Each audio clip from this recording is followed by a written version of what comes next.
15 fakta menarik dari legenda musik Indonesia, Iwan Fals. Iwan Fals atau yang bernama asli Virgiawan Listanto, adalah legenda musik Indonesia. Rasanya tak bakal ada yang membantah pendapat tersebut. Sumbangsi Iwan Fals begitu besar terhadap perkembangan musik Indonesia. Puluhan album telah ia rilis, ratusan single telah turut menghiasi hari-hari para penggemarnya. 1. Ubah nama. Iwan Fals lahir di Jakarta pada tanggal 3 September tahun 1961 dengan nama Virgiawan Listianto. Masa kecil Iwan dihabiskan di Bandung dan Jeddah, Arab Saudi selama 8 bulan. Bakat musik Iwan mulai terlihat sejak masih berusia 13 tahun.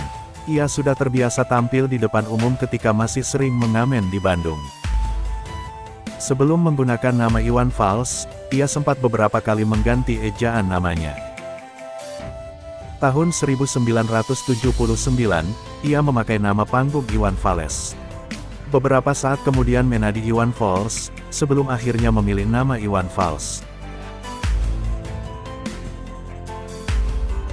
Pada tahun 2011 Iwan Fals mendapat sebuah nama Islam ketika sedang melakukan perjalanan tur ekstra religi. Di sebuah pondok pesantren, Iwan mendapat nama Muhammad Ridwan Al-Falsabi.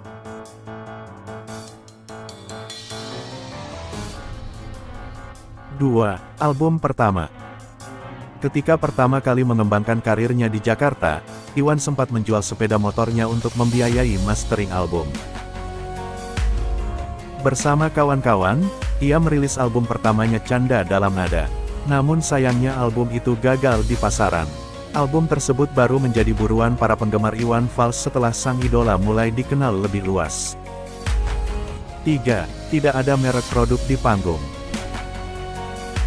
Panggung adalah wilayah seni. Prinsip itu terus dipegang teguh oleh Iwan Fals. Di sepanjang karirnya, ia tak mengizinkan ada merek produk di wilayah panggungnya. Bahkan merek alat musik pun sengaja ia tutup dengan lakban. Produk sponsor utama konser biasanya hanya diperkenankan diletakkan di bawah panggung konser. 4. Konser Kantata Taqwa. Iwan Fals juga identik dengan salah satu proyeknya Kantata Taqwa. Dalam sebuah konser Kantata Taqwa tahun 1991 silam, Iwan dan kawan-kawan mencetak rekor setelah mampu menghadirkan 15.000 penonton.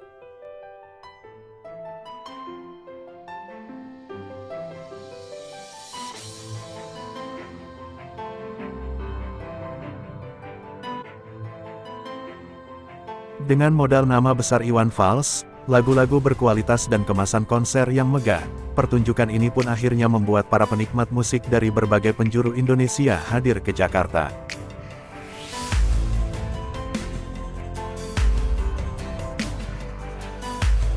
Lima. Uang receh 1 ember. Kejadian menggelikan juga pernah terjadi ketika Iwan Fals menggelar konsernya di Bandung tahun 90-an silam. Ketika menyanyikan lagu Pesawat Tempur, mendadak penonton melemparinya dengan uang koin. Ketika dikumpulkan, uang itu ternyata sanggup memenuhi volume sebuah ember. Usut punya usut, penonton melempari panggung dengan uang koin karena terpengaruh dengan lirik pada lagu tersebut. Penguasa, penguasa, berilah hambamu uang. 6. Septic tank dan suami. Istilah septic tank bisa saja lebih populer saat ini apabila Iwan Fals memenangi voting pemilihan untuk nama band mereka, bersama Sawung Jabo, Joki Surjoprajogo, Totok Tewel, Nanu, Nanil, Ini Sisri. Saat itu mereka sedang berdebat untuk memberi nama bandnya. Iwan mengusulkan septic tank dan sedangkan Sawung Jabo menyarankan suami.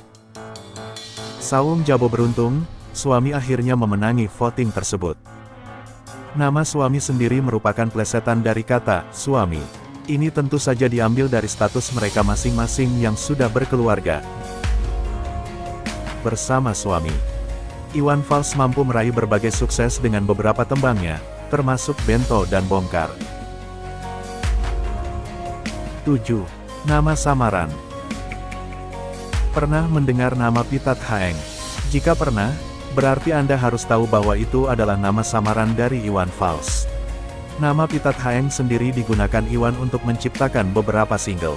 Iwan sengaja menggunakan nama samaran tersebut untuk melihat reaksi pasar saat ia tidak menggunakan nama besarnya.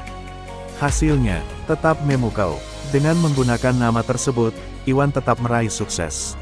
Salah satu single ciptaan dengan nama samaran Pitat H yang paling terkenal adalah Patua.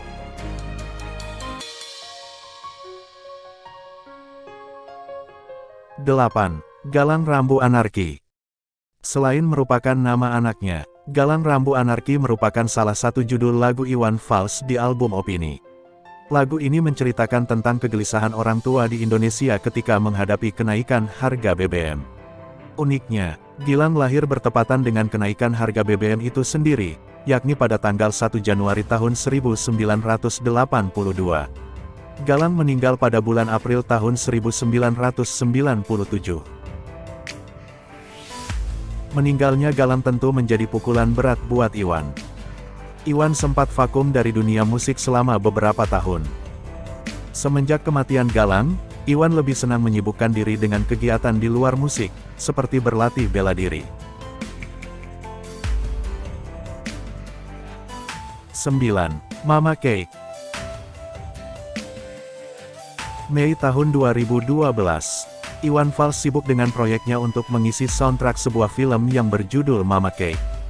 Kisah persahabatan yang ada di film ini membuat Iwan akhirnya memasukkan single Belum Ada Judul sebagai soundtrack.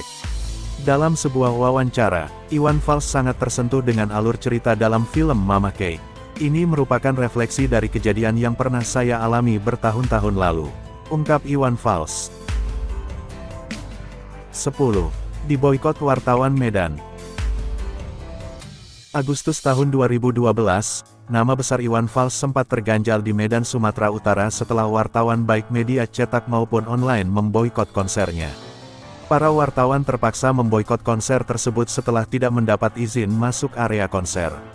Pihak penyelenggara meminta agar wartawan menunjukkan ID card untuk masuk ke area konser. Sebaliknya para wartawan mengaku tidak pernah mendapatkan ID card walau telah mengikuti briefing konser.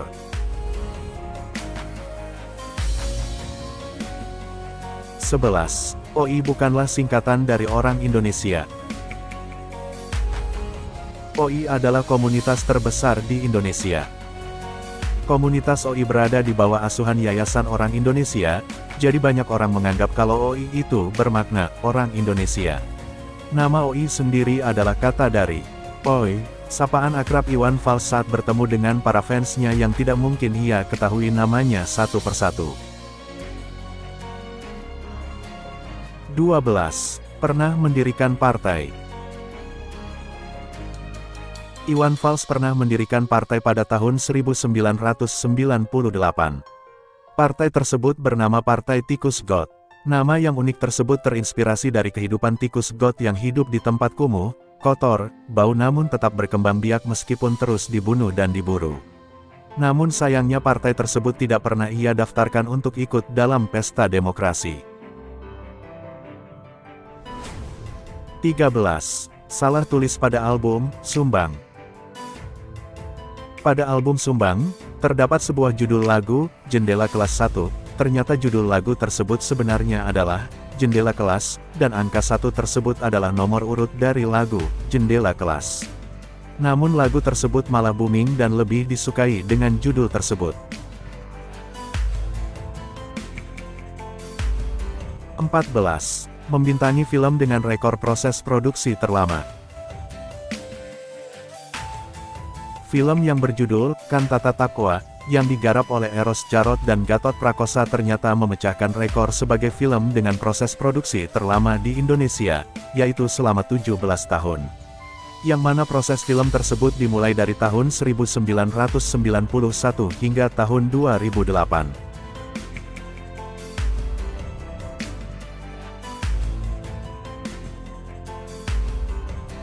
15. Pemilik rekor konser dengan penonton terbanyak. Konser bertajuk Kantata Takwa yang digelar di Gelora Bung Karno pada tahun 1991 dinobatkan sebagai konser musisi dalam negeri terbesar sepanjang masa. Sekitar 150.000 orang lebih hadir dalam konser tersebut.